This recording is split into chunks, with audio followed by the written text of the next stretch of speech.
effectivement, hein, presque tous les journaux consacrent leur une à l'information et le drame de la préfecture de police. Hein. Oui, bonjour Laurent, bonjour à tous. La question tourne en boucle depuis 3 jours.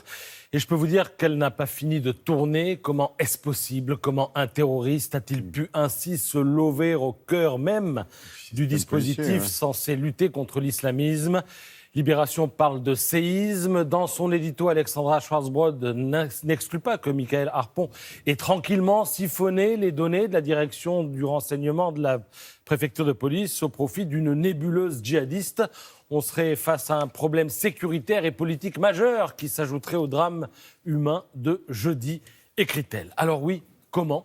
Eh bien, la réponse se trouve dans l'édito du Figaro. Si nous n'avons rien vu venir de ce qui se tramait, c'est que nous n'avons rien voulu voir, écrit Alexis Brézé. Et si nous n'avons rien voulu voir, c'est que nous sommes, en France, collectivement victimes d'un mal étrange, particulièrement virulent dans les administrations, les cabinets ministériels et les salles de rédaction. Une maladie de l'esprit proche de la cécité volontaire, une maladie qu'il faudra bien, si l'on veut la combattre, se résoudre à appeler par son nom, le dénislamisme. Et l'éditorialiste de poursuivre sa dénonciation de ce coupable déni, cette chape de coton, des intellectuels, des journalistes, des lanceurs d'alerte, essaie régulièrement de la lever.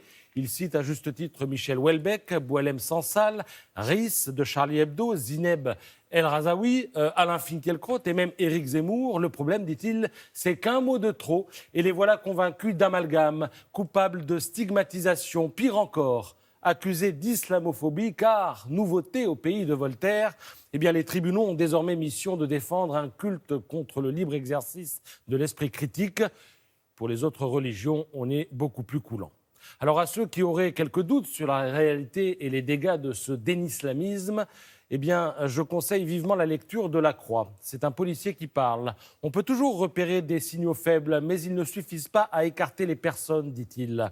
La loi permet de révoquer des gens pour leur excessive proximité avec les milieux salafistes, par exemple. Mais à chaque fois que cela a été fait, eh bien, les agents ont attaqué devant le tribunal administratif et ont été réintégrés.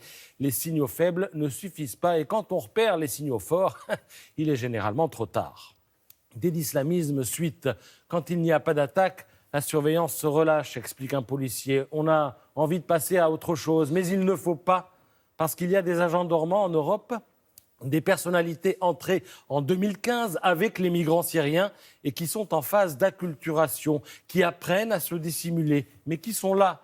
On est face à des gens qui pensent sur le temps long. Si ce témoignage pouvait en faire réfléchir quelques-uns, ce serait déjà ça de gagner sur la bêtise et la naïveté. Alors évidemment, ce genre d'affaires ne tombe jamais bien, mais là, c'est pire que tout, parce que va s'ouvrir le débat sur l'immigration, ce qui n'a pas échappé à Nicolas Bétou. Les déclarations du ministre de l'Intérieur et les approximations qu'il a couvertes sont pain béni pour les tenants de la théorie du complot. À 3 jours d'un grand débat sur l'immigration, c'est trop tentant de voir dans cette communication abracadabrantesque une manœuvre pour cacher la vérité aux Français, écrit le patron de l'opinion. Une nouvelle fois mis en cause, le ministre de l'Intérieur est devenu un vrai problème pour le président, lirez-vous dans l'opinion, où il est indiqué que le Premier ministre a toujours soutenu Christophe Castaner, en tout cas jusqu'ici, précise le journal. Merci beaucoup, Patrice.